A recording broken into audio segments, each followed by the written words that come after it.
Hey everyone, let's take a look at the color project. We're going to create a color wheel, a 12-step color wheel that has the primaries and secondaries and tertiary colors. And right next to that color wheel, we're going to create saturation scales between the complementary colors, yellow and violet, red and green, blue and orange. You're going to mix them with each other to neutralize them in successive steps. So it's going to be challenging, and you're going to learn a lot in the process. Just mixing these colors with some degree of accuracy is going to teach you a lot about the materials and about color itself and how it behaves, especially certain pigments. So let's take a look at the materials you're going to need. You're going to need something like Bristol board, of course. This has been basically laid out on Bristol. It's been painted on Bristol and then cut out and assembled on a larger piece, right? And then, those pieces are glued down and labeled, right? So you got to have Bristol board as the backing for the project. You're going to need some paint. You'll need 2 yellows, 2 reds, 2 blues, not just any yellows, reds, and blues. These are split primaries. Certain pigments do a better job of creating certain secondary colors than others. You're going to need 2 of each. Like for instance, this is a lemon yellow, sometimes referred to as Hansa yellow. It makes a great green. Cadmium yellow, like this is a cadmium yellow medium, is great for making oranges. It's a warmer yellow. Here's the cadmium red. It's the warmer red, and so with cadmium yellow, you make your oranges there. Here's a magenta color. This one's quinacridone magenta. Any paint that has magenta in its name is going to work, more than likely. Even alizarin crimson, which is easier to find, but not always the best in the mixture. And anyway, that's going to make a great purple. It's a cooler red. Here's ultramarine blue. It's the purplish blue. So you'll mix it with the magenta to make your purples. And then the phthalo blue green shade is what you mix with this Hansa yellow to make your greens, right? It's phthalo blue, but it leans towards green, all right? So 2 versions of each of the primaries is going to make this color wheel a lot easier to mix. You're also going to need, a brush.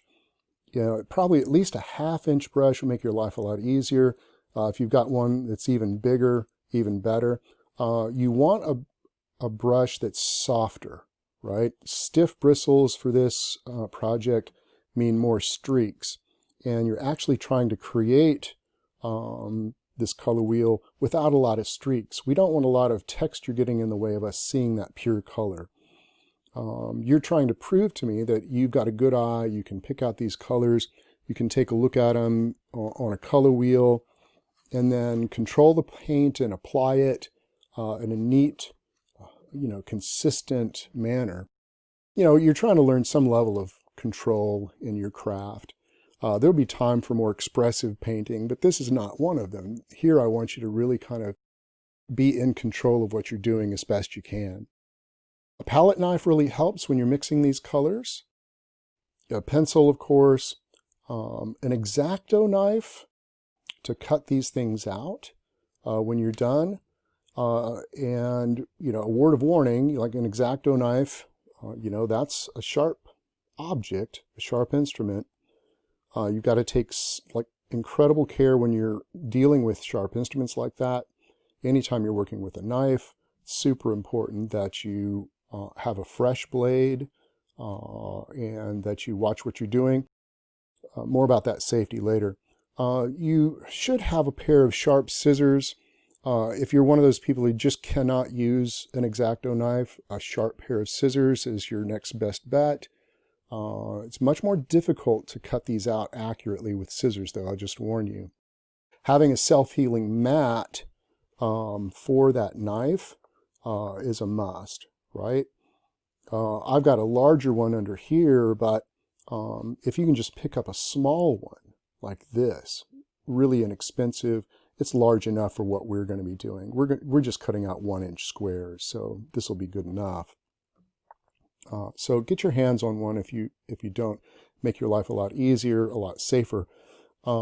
If you cannot get your hands on one of these, sometimes a plastic cutting board can work, one that doesn't have a lot of texture, but test it first. I don't want you ruining your stuff in your kitchen unduly. So anyway, it's better to get a real self-healing mat if at all possible. You're probably going to want to get some glue, right? This school glue is not the best. The regular Elmer's is better. And even better than that is something like, tacky glue. It's a little thicker and a little more pliable. It's a little easier to work with, but any white glue will work for this project. It's not a bad idea to have a couple of types of rulers. You can have, if you've got a clear ruler, it'll help you measure things, but you never want to use that ruler in conjunction with your knife. When you go to cut with that knife, you got to make sure that you've got a metal ruler. If you can only have one ruler, make sure it's a metal ruler with a cork back. Right? This cork back keeps it from slipping. So if you're cutting using an X-Acto knife with this, it's extra safe, right? It won't slip on you, and the metal is going to protect you. All right. And having those other kind of painting tools, like have a cup for water. If you've got a spray bottle to keep your palette from drying out, that's a good thing to have. Having a palette, like foam plate, paper plate, palette paper, or a standard palette, that certainly helps. Oh, and with the paint, some of you might find matte medium kind of helpful, especially in those darker colors like violet. You might find adding a little bit of matte medium to your violet will help make it slightly more transparent and not quite as dark. That being said, you can live without it. All right. So basically what you're going to do is start with your palette and your brush and your paint and your color wheel, right? You're going to mix up these colors. You'll watch the video on color mixing and basically mix up enough paint to cover your chips, right? So you'll mix up the colors and compare them to the color wheel as you go. I'm trying to use this color wheel as your guide. You want to be as accurate as you can be, okay? So once you've kind of started that process, you're going to end up with, a sheet full of colors. Yours are going to look better than this, but, that's what you're going to turn in to those square chips, right? You want to make a large enough square initially that you can cut it down to 1 inch later. So like I've made 2-inch squares, and I've basically marked them off with pencils, with a pencil and a ruler. And basically you can create a larger chip than you need, and then measure and cut it down to 1 inch, right? So eventually they'll be nice and neat and clean. Start out with just kind of rough shapes, and then you're going to cut them down to 1 inch square as accurately as you can, and glue them down neatly in order, okay? All right, so in order to lay this out, I'm going to suggest that you download the file that I've provided for you. I've put it on 2 sheets, right? And when you go to print it, you want to make sure that you're not scaling the print to fit the paper. You want to, you want it to be at 100%. Print it 100%. That way, these should be accurate. If you measure them, hopefully, they're going to be 1 inch exactly. And in fact, my recommendation when you go to put these things down, cut it slightly larger than 1 inch, and it'll cover up. Well, I don't know.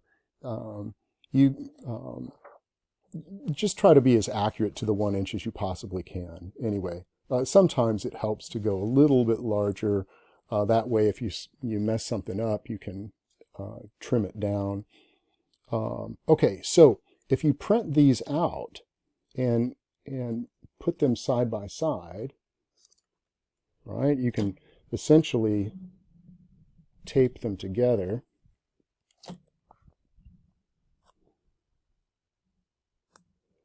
And you can literally use this to help you lay out your structure. Like after you get your pieces cut out, you can essentially take this, put it against your piece of Bristol board, and then hold that up to the light, and you should be able to trace, or at least mark the positions of the squares, right?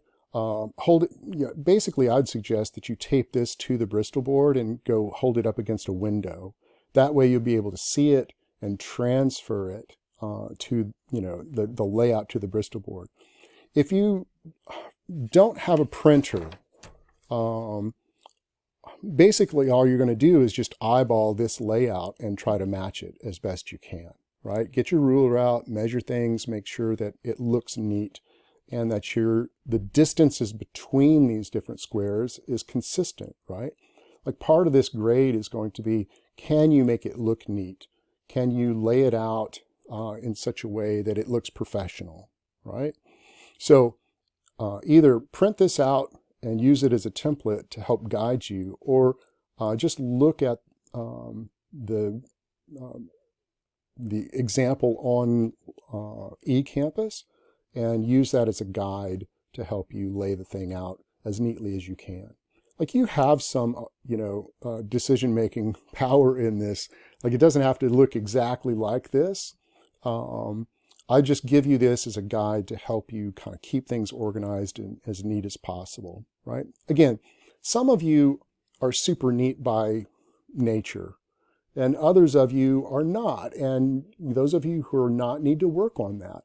And likewise, those of you who are super neat sometimes need to learn how to loosen up. You need to be both kinds of artist, right? Anyway,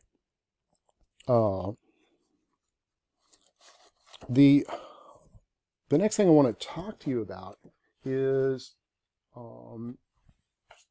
that you need to be able to cut these things out neatly and safely, right? So when you go to, cut your squares out, it might be a good idea to start just with, scissors. You can cut your individual squares out.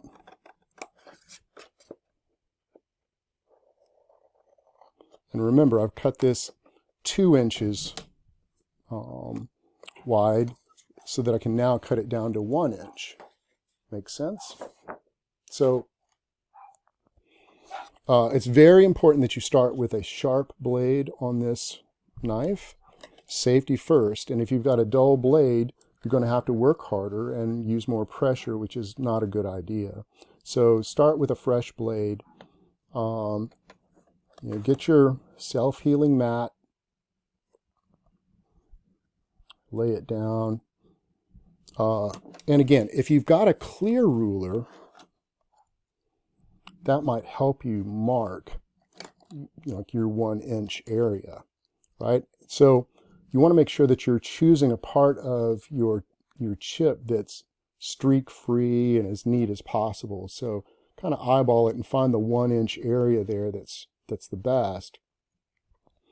You can essentially take a pencil and very lightly mark your 1-inch area, right? I'm just putting little dots there. It's going to be hard for you to see on this video, but I'm just going to mark, 1 inch.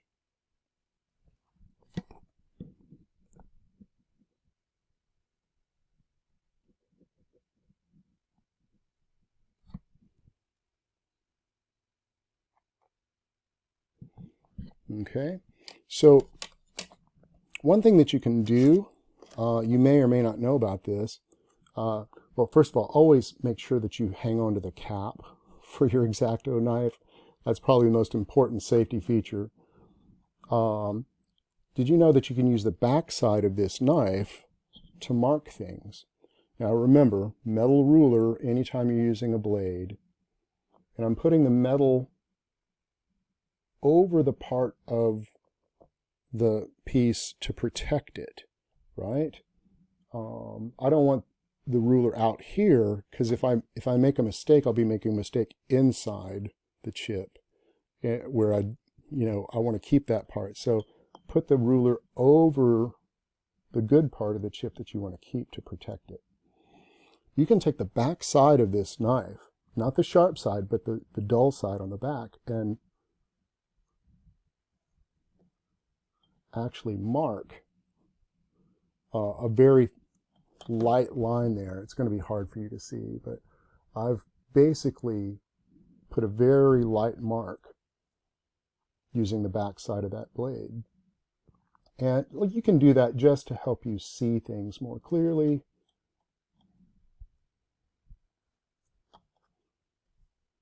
Right. So I could go all the way around that thing. I'm just going to begin cutting here, though. So I've got it marked. I'm going to line my ruler up on my small marks. This time I'm going to use the sharp part of the blade. I've got my fingers well to the inside of my metal ruler. Again, it's got a cork back, so it's not going to slip on me. You want to use this blade at a very shallow angle. The more surface of the blade you have in contact with the piece, the more efficiently it's going to cut. In other words, you don't want to use the tip only of the knife. You want to make it a shallow angle so you get more of the surface of the blade in contact with your work surface. So I'm going to cut through this, right? And again, don't move your ruler until you've cut all the way through it. And it may take a couple of passes depending on how sharp your blade is. Just don't lift this up until you've cut this and gotten it away.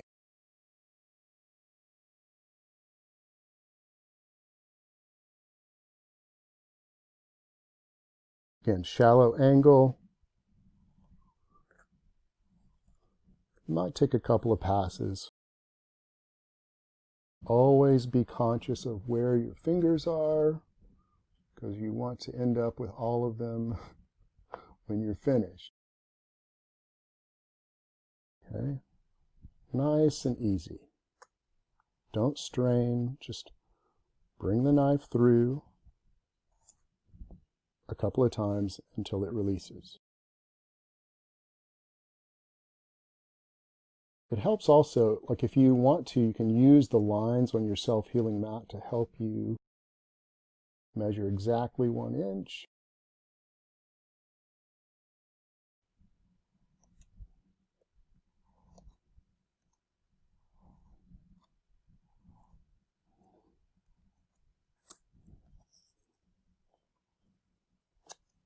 There you go. Okay, so that's essentially the idea. You want to make a good, even application of the paint on the Bristol board, as many of those colors, as many chips as you can make. It's usually a good idea to make more than one of each color, just to give yourself some options. If you mess one up, you'll have another one. Make sense? These aren't quite as vibrant as I'd like them to be. You want to make sure that you've got a nice solid coating of paint that is, again, streak-free, solid color. Okay? And ultimately, again, you're going to, take those chips that you've made, glue them down neatly. By the way, always put that cap back on the X-Acto knife.